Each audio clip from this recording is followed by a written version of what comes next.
Now in rolling pin, the first thing you should do is to hold on to the person's shoulder, come down on your right knees, give a 6 inches distance between your knees and the back of your body, lie a little closer, have a prop next to you.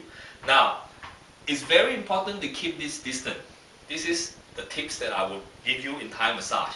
If not, if you have your body very close to the person, naturally, because of your belly, the way it is, you're going to push the person forward, and the person will have a hard time fighting with you to get prop up. So the best is giving a slight distance, put a little pillow in between a prop so that they can rest on you comfortably. The resting position is like resting on a chair, the angle of a chair. So when they sit down, they're nicely rested. Place your thigh very close to the hand. Give them extra security and form. Alright? So gently place the head to the side.